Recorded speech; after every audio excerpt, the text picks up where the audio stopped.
Oh, well, we've got there's a Buffett Foundation.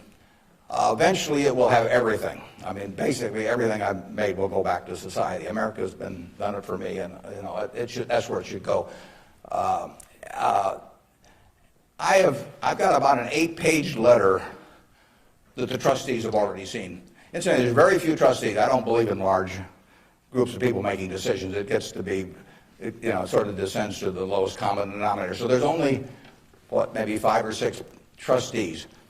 Interestingly enough, not just by accident, but I picked the people who I trust in the most in terms of both their intelligence but also their quality to run it. After I have people I feel the surest of, a significant majority will be women. It'll be a woman-controlled foundation, and probably the largest foundation in the world at the time, but with a very small number of trustees. I have, in my letter, I tell them that I'm not going to give them any specific instructions as to what to do with the money. I tell them that their judgment above ground will be better than my judgment 6 feet underground. So in the end, I want them to do a couple of things. I want them to attack really big, important causes. I don't want them to give $1 million here and $1 million there and everybody that, that asks that they know and that sort of thing. So I don't want them doing things with an eyedropper. I want them to swing, take very big swings. And then I want them to measure what they're doing by the importance of what they're doing as contrasted to the natural funding constituency for that. Now, taking the health field, I mean, you got the National Institute of Health spending billions and billions of dollars. You got all kinds of money going into medical research.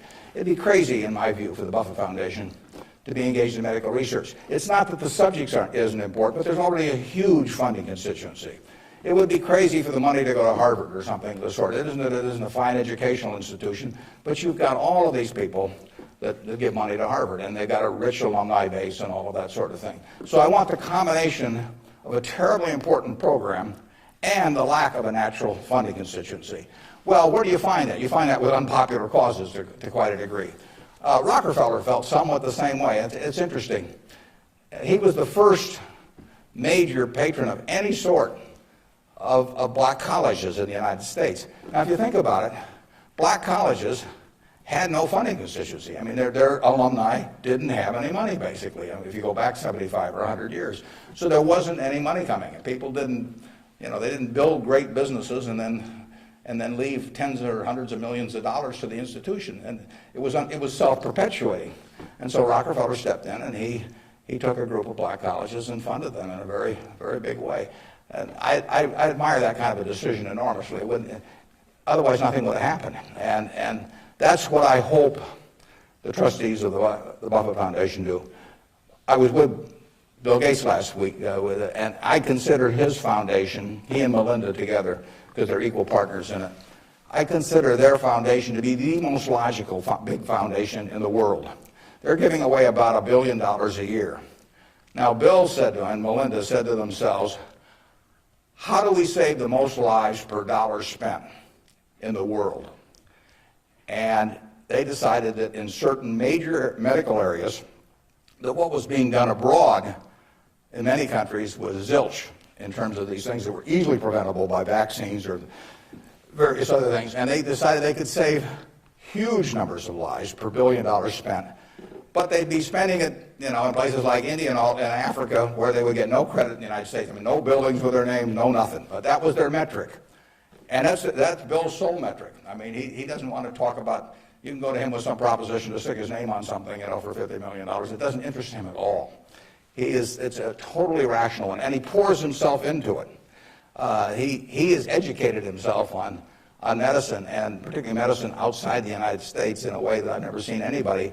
And I've got good news for you. This you should write down. On May 2nd, on public broadcasting, there will be a program where Bill Moyers is interviewing him, and Bill explains his philanthropic thinking.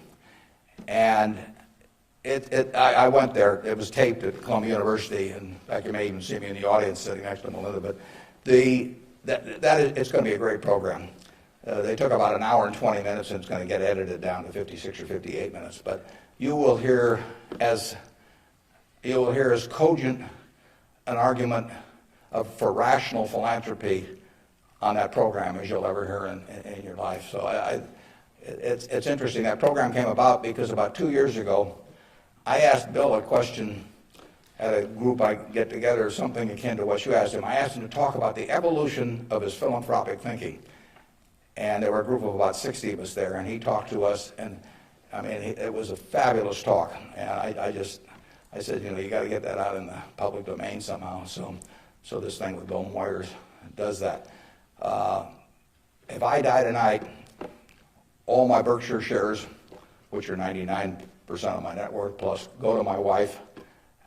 She dies first, hers go to me, and then it all goes to the Buffett Foundation. And it will then be active on a very big scale, and those are the guidelines. And who knows what those problems will be. I mean, it might well have been civil rights in the early 60s. I mean, the civil rights organizations, were not being funded by anybody. And I mean, money wasn't the big problem, but it was a problem in the civil rights arena. And there was no natural funding constituency for that. It was an important, very important issue, but it was an unpopular issue in many respects. And it seems to me that's where the money should go, particularly if you have it on a big scale where you can really do something. Depends when I die, but 10 or 15 years from now, the foundation could really, I mean, it could have a lot of money, and so they could do some things that nobody else could attempt. And it won't be what people want them to do. That's the nature of it. If it was what people wanted to do, it would already be being done. The interesting thing, the contrast between business and philanthropy is interesting. In business, I swing at easy pitches. I stand there at the plate, and if I like pitches 1 inch above my navel, right in the center of the plate, I can wait and wait and wait because there's no called strikes. As long as that bat's on my shoulder, nobody's calling a strike. If the pitcher throws me General Motors at 36, IBM at 82, Microsoft at 25, and I don't swing, it's not a strike. It's not a hit either, but it's not a strike. Only when I swing is it a strike. So I wait for easy pitches. I wait for things I understand are exactly in my sweet spot. Philanthropy is just the opposite. You're looking at the toughest problems the world faces, and they're intractable to some extent. I mean, these are tough problems. And they have resisted the utilization of money over the years, and that's what makes them tough problems. I mean, the problems you can solve with money are the easy ones. It's the problems you can't solve with money. So they are very tough problems. One thing I've gotten involved in just a little bit recently is something that Sam Nunn is heading, the former senator, called the Nuclear Threat Initiative.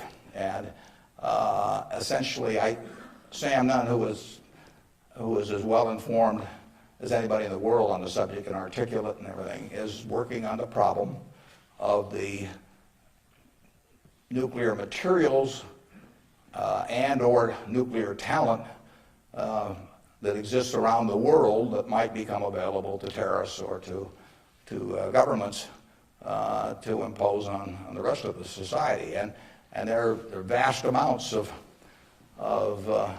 uranium and lesser amounts of plutonium, and there's a lot of unemployed Russian scientists and so on. So this is something that Ted Turner actually set up a couple of years ago and got Sam to handle. And because AOL Time Warner stock, which was being used to fund it from Ted, has gone down a lot in price, they've run short of money. So that's something I'm involved in. It doesn't, it's not something that has any popular appeal. You can't send out something and get hundreds of thousands of people to respond. But that's the kind of thing that I think the foundation should be doing.